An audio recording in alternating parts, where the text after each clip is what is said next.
головне, що відбулося і про що взагалі мовчать на Банковій, от взагалі, у нас пропала перспектива прискореного прийому в Європейський Союз. Ви, напевно, пам'ятаєте про те, як Зеленський рекламував десь декілька останніх місяців, що нас уже наступного року мають прийняти в єс.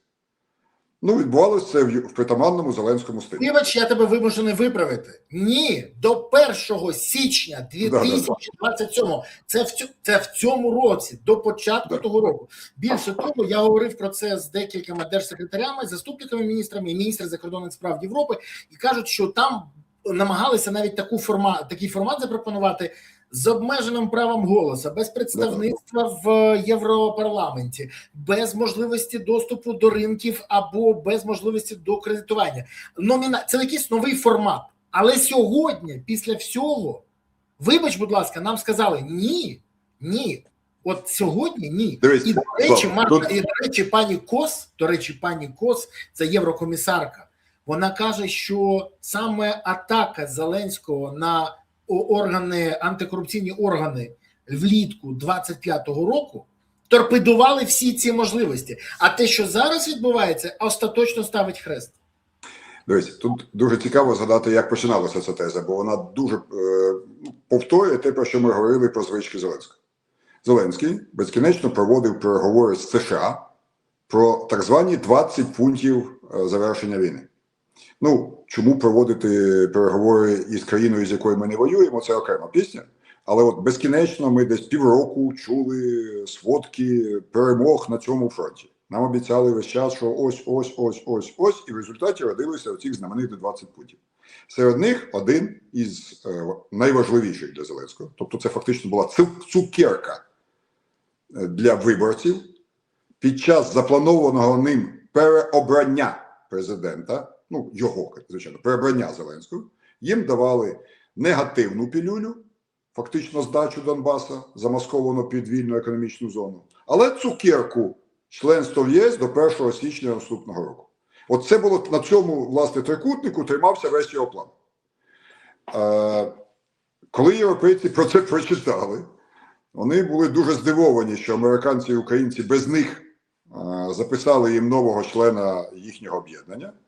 Але враховуючи роль України як бронежилета Європи, кількість, скажімо, уже вкладених ресурсів в Україну і перспективи, необхідність України на майбутнє оборони Європи, вони почали шукати варіанти, правильно кажеш. Там було і обмежене членство, і членство без права регулювання бюджету, такий получлен.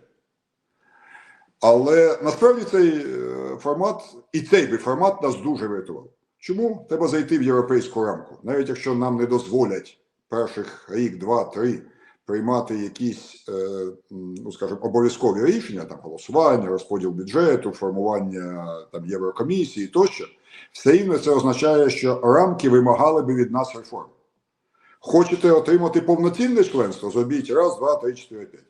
Тобто не реформи, а потім членство.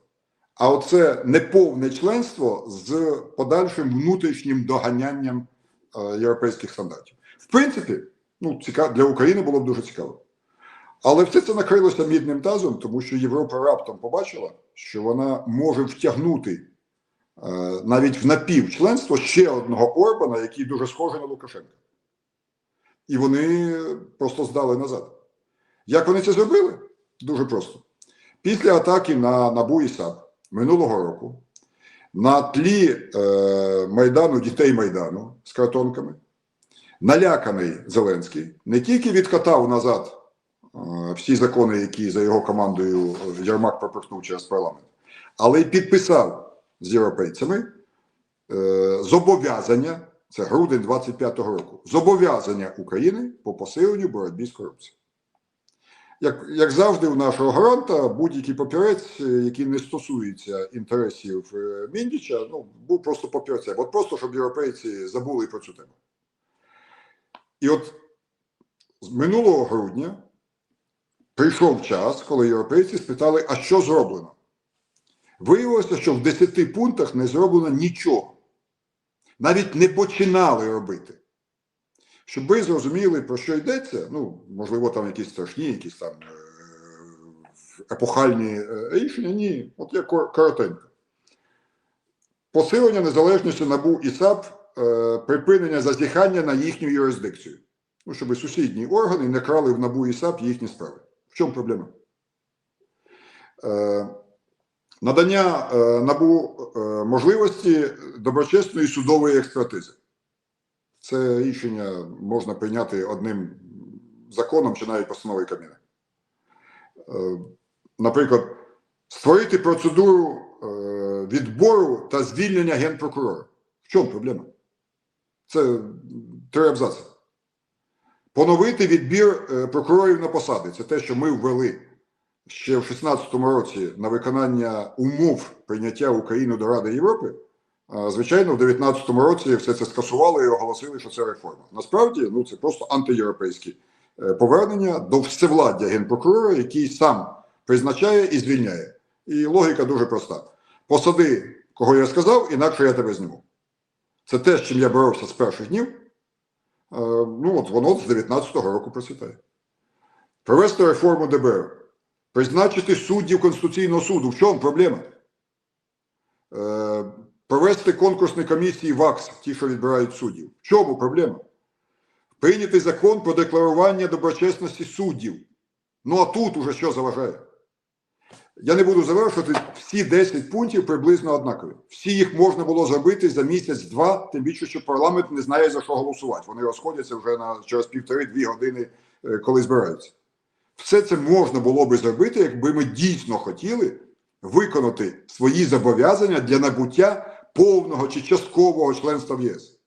Але Зеленський не хоче виконувати ці зобов'язання. Він їх підписував тільки, чи там делегував ці підписи, тільки тому, щоб забули історію з НАБУ і САП. Забули про Міндіча і всю цю кампанію Золотого унітаза. Але європейці, ну, це люди, які не забувають документи. Для них це не папір. Для них це системне рішення держави, яка відповідає за свої рішення. А якщо держава не відповідає за свої рішення, то вона не може бути прийнята в цивілізовану сім'ю. Ну, це так само, як будь-які компанії збираються за родинним столом, туди не пускають людей, для яких по дорозі вкрасти щось із трюмо, або потягнути золоту ложечку, або просто наплювати на господаря, є нормальною справою. От таких людей не запрошують в сім'ю. І як би вони не одягалися, хоча одягаються теж наші специфічні, що б вони не підписували, які б гасла не проголошували, для європейців говорять справи, конкретні рішення, конкретні дії, а їх нема. Наші ще з часів поїздок в Москву, ну, спочатку там до ханів, потім до царів, потім до генсеків, вони навчилися писати цікаві, ну, потрібні начальнику папери. Але майже ніколи їх не виконували. І от оце той результат. Тема пришвидшеного прийому України в ЄС закрита. План Зеленського провалився через його небажання щось робити, а точніше кажучи, через його бажання захищати своїх друзів імені Міндіча більше, ніж вступати в ЄС.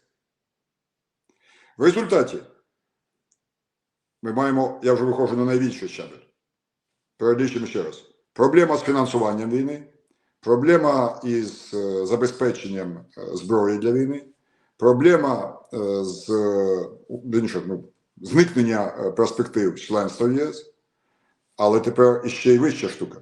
Весь план миру Зеленського луснув, його нема. Ми вже його не чуємо.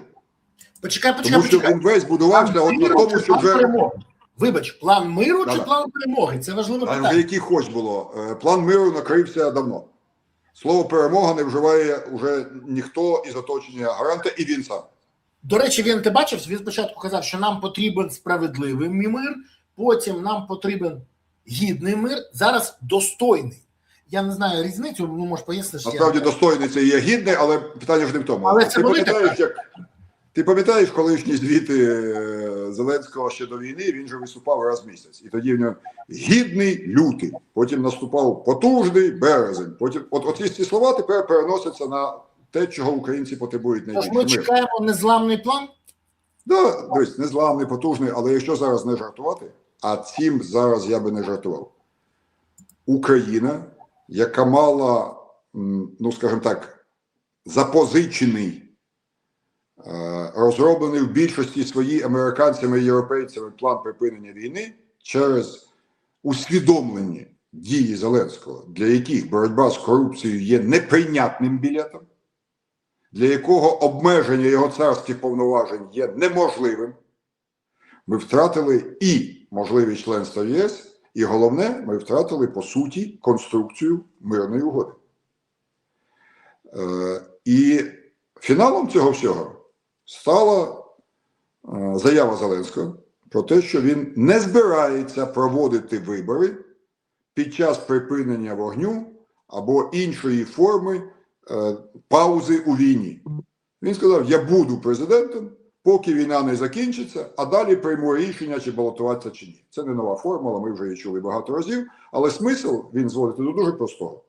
Я залишаюсь президентом, поки йде війна. Крапка. А коли вона закінчиться, а хай Трамп рішає. Це його проблема. А Європа фінансує. Це їх проблема. А те, що вони хочуть від нас якихось виконання зобов'язань цивілізаційного характеру, то це також їх проблема. Я президент, і ми не збираємося змінювати своє ставлення. От що він сказав і нам, і світу. Єдине, що не сказав, то який же все-таки в нас план закінчення війни. Бо в цій ситуації, я абсолютно не вірю в те, що Зеленський хоче, щоб Україна програла. І навіть, що він хоче пояснити невигідну мирову угоду, скажімо, зовнішніми обставинами. Вибач, будь ласка, а ти не думаєш, що він просто хоче, щоб війна тривала, як триває? Бо тоді він залишається президентом довічно. Дивись, війна триває, фронт буде потрохи зсуватися, але ж є маленька проблема. Так не буде завжди. І є проблема в тому, що у нас може просто не вистачити сил, бо росіяни воюють, грають війну на виснаження. І це треба зрозуміти. Дивись, війна на виснаження якраз і передбачає війну ресурсів. І тут, звичайно, не можна порівнювати ресурси України та Росії. Треба порівнювати ресурси Росії з Китаєм і України з Європою. Україна плюс Європа, звичайно, може виснажити Росію. Але зараз дуже багато там розмов про те, що тріщить російська фінанси, там сповільнюється їхня економіка, у них великі проблеми з мобілізацією. Я дуже радий цьому. От чесно, багато є дійсно таких ознак. Але ви ж розумієте, що так само, як нам не дає нашому бюджету вмерти, не дає Європа, точно так же Китай не дасть російській машині загнутися. Бо це ж війна в Україні, це лише боротьба за те, хто буде світовим жандармом, який має право грабувати слабіших. Фактично все зводиться до одного. Хто буде доїти Європу? І Європа це усвідомила. Вона ж підтримує нас не тільки, щоб російські війська не дійшли на їхню територію, але і для того, щоб Америка та Китай припинили тарифну експансію на їхні ринки. Кожна сторона вирішує свою проблему в нашій війні. І тому кожна сторона підтримує продовження цієї війни, і війна на виснаження перейшла від масштабу України та Росії до набагато, фактично до світового масштабу. І тому тут потрібно дати відповідь. Який в тебе є план в такій ситуації? Бо бути країною ЧВК для чиїхось інтересів, це точно не український інтерес. І тому має бути глобальна відповідь на це питання. Чи є вона? Вона є. Але чи знає її Зеленський? Не знаю. Але я точно бачу, що він її не проводить життя. Насправді зараз сказано дуже просто. Хай в це йде, як іде. Нас це влаштовує. Нас в даному випадку це команда президента.